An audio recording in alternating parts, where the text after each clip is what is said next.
Well, for years, Professor David Bellamy was one of the best-known faces on television. The botanist has written 35 books and presented about 400 programs. These days, his name is linked with headlines like global warming myth and global warming is nonsense. More on that shortly, but first let's talk about conservation, because he's here to visit various parks and environmental projects. Professor David Bellamy, lovely to have you on Sunrise this morning. Nice to be here. You've arrived at such a time, though, haven't you, because our government has announced the stocktake of Department of Conservation land for potential mining. What are your thoughts on that? Yes, well, they really shouldn't do it, should they? And I think they know that.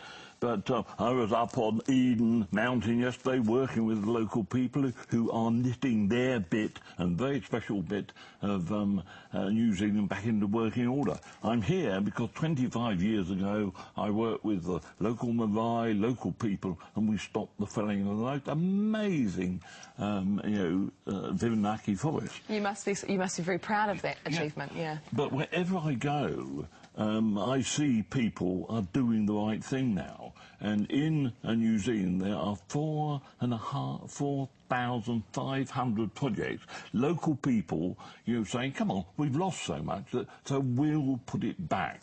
So I'm more optimistic than I've been for a long, long time. So we're doing a good job then, Professor Bellamy? You're certainly doing a good job. I'm working along with Doc and working along with the local people and the local Marae. It's good news. I was in Raglan the other day, and everywhere I saw, I said, wow, if I was only young and was surfboarding, I'd come and live it.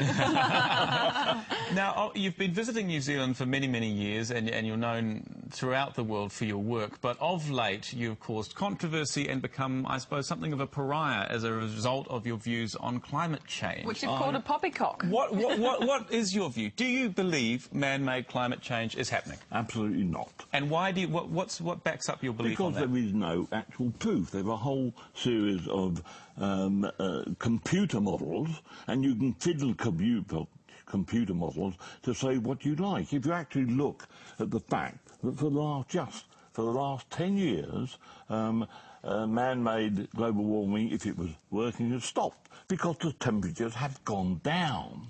And right at this moment, we're heading for 30 years, pretty cold thing. You've just had wonderful ski seasons, so have we, around the world. So what do you put there is no proof at all scientifically. There are just models. Well, but what proof would you get? I mean, that's the thing, is you're talking about thousands of years of human history. So what proof could we possibly have other than scientific modelling? And, I can read you a list of the groups that do believe that man-made climate change is happening. They're the Intergovernment Panel on Climate Change, US Global Change Research Program. Talk about, climate change. I mean, but the list of people who believe it's happening is much longer than the people who don't believe it's happening. And every recognised government advisor to government on science believes it's happening. So how can you sit there and say it's not? Well, why are most of those governments now saying, come on, we really can't afford this, it's going to bankrupt our economies? And they're changing their mind. Over in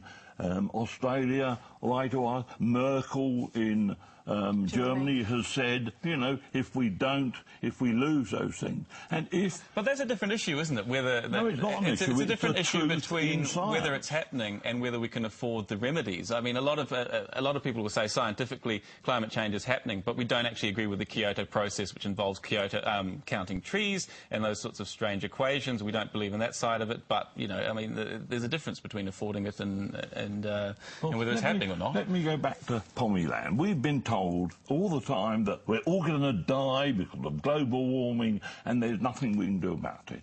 Now, why are we then building a new airport? Why aren't we going to put a third thing? Everything which is happening across the world is saying it's just as usual, we're getting on, and they don't believe in it if they actually come down. And poor Obama has now got the problem in the next few weeks to decide whether he's going to cap carbon in America.